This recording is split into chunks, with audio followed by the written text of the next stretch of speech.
Nous voici réunis une troisième fois pour discuter du projet de loi relatif à la délimitation des régions.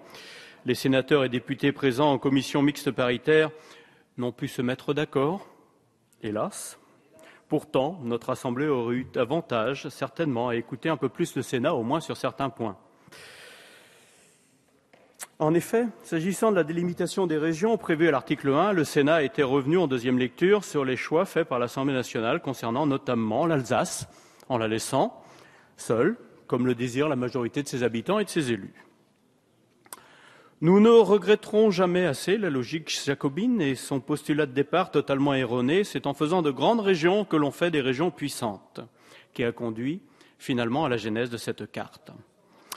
Car cette carte ne peut être issue, selon nous, que des consultations locales et des consensus territoriaux pris en toute considération. Nous ne pouvons accepter que cette réforme soit sous-tendue par de simples économies, d'ailleurs, que personne n'arrivera à prouver. Il me semble même que M. Rousset a fait ses comptes, comme il va devoir aligner tous ses fonctionnaires désormais sur ceux qui sont les mieux payés. Cela va lui faire, au contraire, des dépenses nouvelles.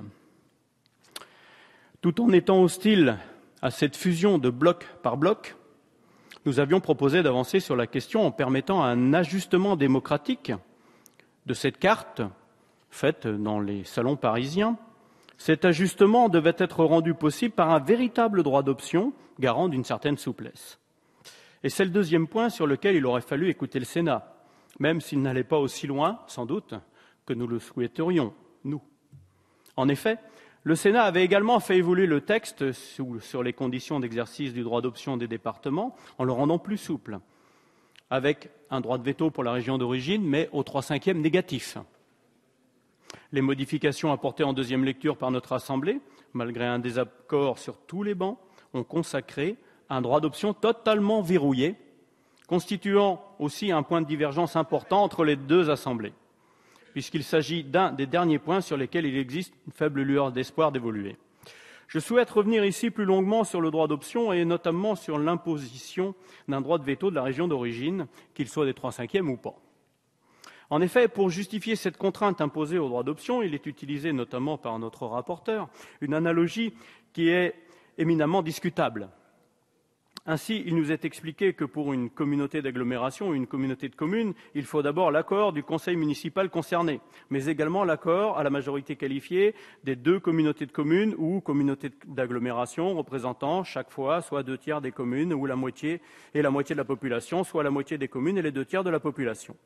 Il nous a également expliqué que ce ne sont pas seulement des territoires qui souhaitent changer de région de rattachement, ce ne sont pas uniquement nos concitoyens qui sont représentés par les élus départementaux ou régionaux qui font ce choix.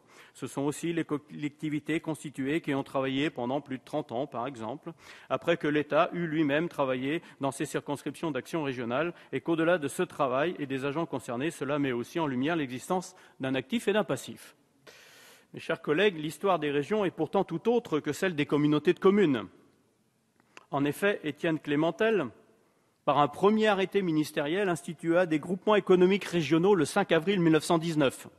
Ces régions économiques regroupaient des chambres de commerce. La triste loi du 19 avril 1941 créa des préfectures de région à compétence supradépartementale, tandis que celle du 21 mars 1948 mit en place des inspecteurs généraux de l'administration en mission extraordinaire, chargés de coordonner au sein de 13 circonscriptions, déjà, l'action des régions de défense et des préfets de département. Puis ce fut les régions du décret Fimelin de 1955, avec leur programme d'action régionale, avec un préfet de région, à compter de mars 1964. Vint ensuite la loi du 5 juillet 1972 portant création et organisation des régions qui crée dans chaque circonscription d'action régionale un établissement public, la région ou établissement public régional. Chaque région est administrée par un conseil régional assisté d'un comité économique et social. Le conseil régional est alors composé des députés et sénateurs, des représentants des conseils généraux et des représentants des agglomérations.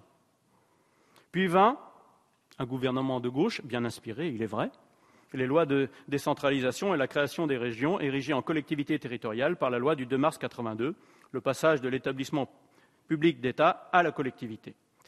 Ainsi, mes chers collègues, à aucun moment, les départements ne se sont réunis pour créer une région. La région n'a jamais été un syndicat mixte de départements et de communes, ni a fortiori un établissement public de coopération départementale.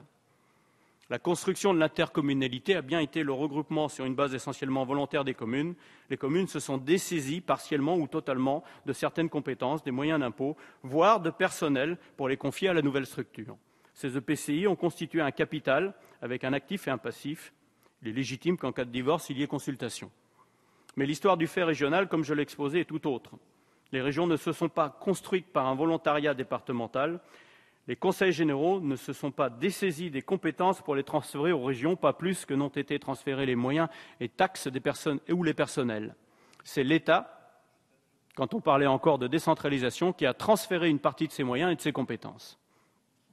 Il n'y a strictement aucune raison de demander à une région d'émettre un avis sur le départ de l'un ou l'autre de ses membres, sauf à admettre le principe anticonstitutionnel que la région puisse exercer une tutelle sur une autre collectivité, c'est-à-dire le département. Car les départements n'ayant pas créé la région ne peut empêcher une collectivité autonome par la Constitution de suivre sa voie dans ce ressort ou dans une autre région. Le devenir d'un département regarde donc d'abord son conseil départemental, voire ses habitants, mais sûrement pas la région qui le chapeaute ou encore toute commune qui le compose. La seule autre possibilité constitutionnelle est que le devenir d'un département regarde l'État, le Parlement, mais le projet de loi a posé comme principe de regrouper les régions bloc par bloc, sans jamais toucher aux départements qui les composent. Donc, acte. Le sujet du droit d'option regarde donc le législateur qui découpait, comme il en a le droit, les régions. Le conseil départemental qui devait émettre un avis à une majorité déterminée, la région d'accueil potentiel, mais sûrement pas la région d'origine, qui n'est pas quittée puisque les départements n'ont pas contribué à la créer. Tout au plus, ils ont contribué par représentation à partiellement les gérer entre 1972 et 1982. Ces 10 courtes années, il y a plus de 30 ans, ne justifient pas un droit de tutelle entre 2016 et 2019.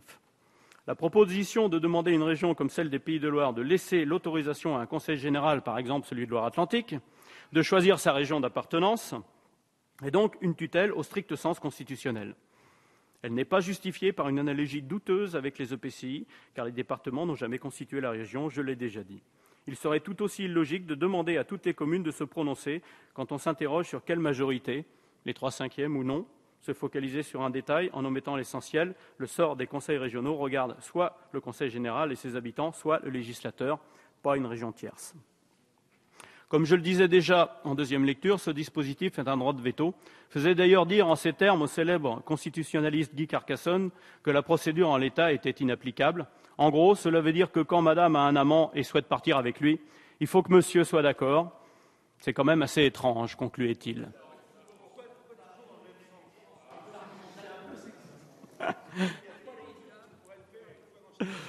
Je la ferai pour la 4e lecture, monsieur le rapporteur.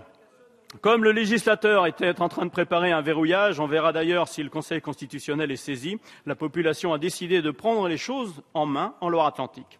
C'est ainsi qu'une votation citoyenne organisée par un collectif, d'IBAB, qui veut dire choisir en breton, sur le rattachement donc de la Loire-Atlantique à la région Bretagne, s'est déroulée le 28 novembre sur une commune de Loire-Atlantique, Saint-Viaud, avec le soutien de la mairie.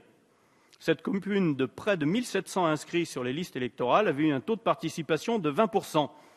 Chiffre remarquable pour une consultation non officielle, ne disposant pas de la communication nationale entourant les scrutins en France. D'ailleurs, si j'en veux la participation, je crois qu'une élection législative partielle a péniblement atteint les 25% dernièrement. Donc 20%, c'est effectivement excellent. Les résultats sont quant à eux probants, 75% pour le rattachement, 22,5 contre et 2,5 de bulletins blancs. Il ne faut pas oublier également la deuxième question qui a été posée, car c'est de cela qu'il s'agit pour préparer l'avenir. Pour ou contre une assemblée territoriale de Bretagne unique avec la Loire-Atlantique.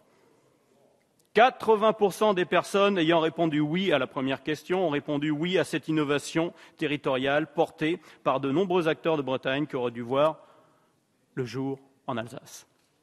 Ce qui ressort de cette votation, qui rejoint manifestation, sondage, vœux des collectivités territoriales, prise de position des entreprises bretonnes et même de la CCI de Bretagne, c'est qu'il y a une communauté de citoyens prête à se mobiliser pour un projet de territoire cohérent. Dans ces conditions, comment croire que, par exemple, la région Grand Est pourrait-elle fonctionner lorsqu'on voit les oppositions entre les élus eux-mêmes et le rejet dont cette région fait preuve au sein de la population alsacienne. Car ce qui fait sens, ce n'est pas tant le poids démographique et la taille d'un territoire, mais le sentiment d'appartenance et la volonté d'un destin commun des populations qui y vivent. Ce que vaut tous les pactes d'avenir ou schémas directeurs. Car, comme le dit le Césaire de Bretagne, la réussite en Bretagne reposera en effet sur la capacité collective à se doter d'une organisation régionale simplifiée et plus réactive à ces collectivités, à repenser et rénover l'organisation administrative du tissu territorial et à redéployer de façon plus cohérente des compétences précisées, clarifiées, coordonnées entre elles, ainsi qu'avec l'État. Comment croire que cela eût été possible dans le cadre d'un Grand Ouest technocratique ? Car la région doit relever dès aujourd'hui ce nouveau défi, imaginer et expérimenter une simplification du paysage institutionnel décentralisé et redistribuer les compétences entre les collectivités territoriales et avec l'État pour répondre à une simple question: comment améliorer les réponses publiques aux besoins des personnes, des entreprises et des territoires en Bretagne pour renforcer le développement économique, social, environnemental et culturel, la cohésion sociale et la cohésion territoriale.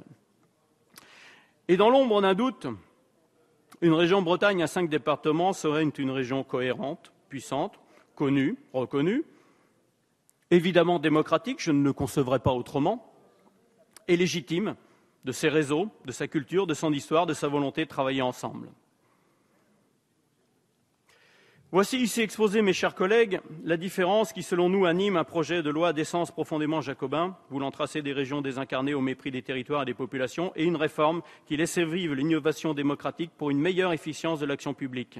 C'est la raison pour laquelle nous continuerons à nous battre, d'une part contre la carte, et d'autre part pour introduire dans la loi un mécanisme de correction démocratique, c'est-à-dire un droit d'option souple qui permette aux différentes régions de pouvoir s'administrer et éventuellement de modifier leurs limites. Et je pense que la France a tout à y gagner. Si elle s'est construite un jour, effectivement, sur le rejet des peuples qui la composent, je pense que le temps où un certain Barra disait « le fédéralisme et la superstition par le bas breton, l'émigration et la haine par l'allemand, et le fanatisme par le basque », en ce qui me concerne, ce temps-là est révolu. J'aimerais qu'il le soit pour tout le monde. Merci.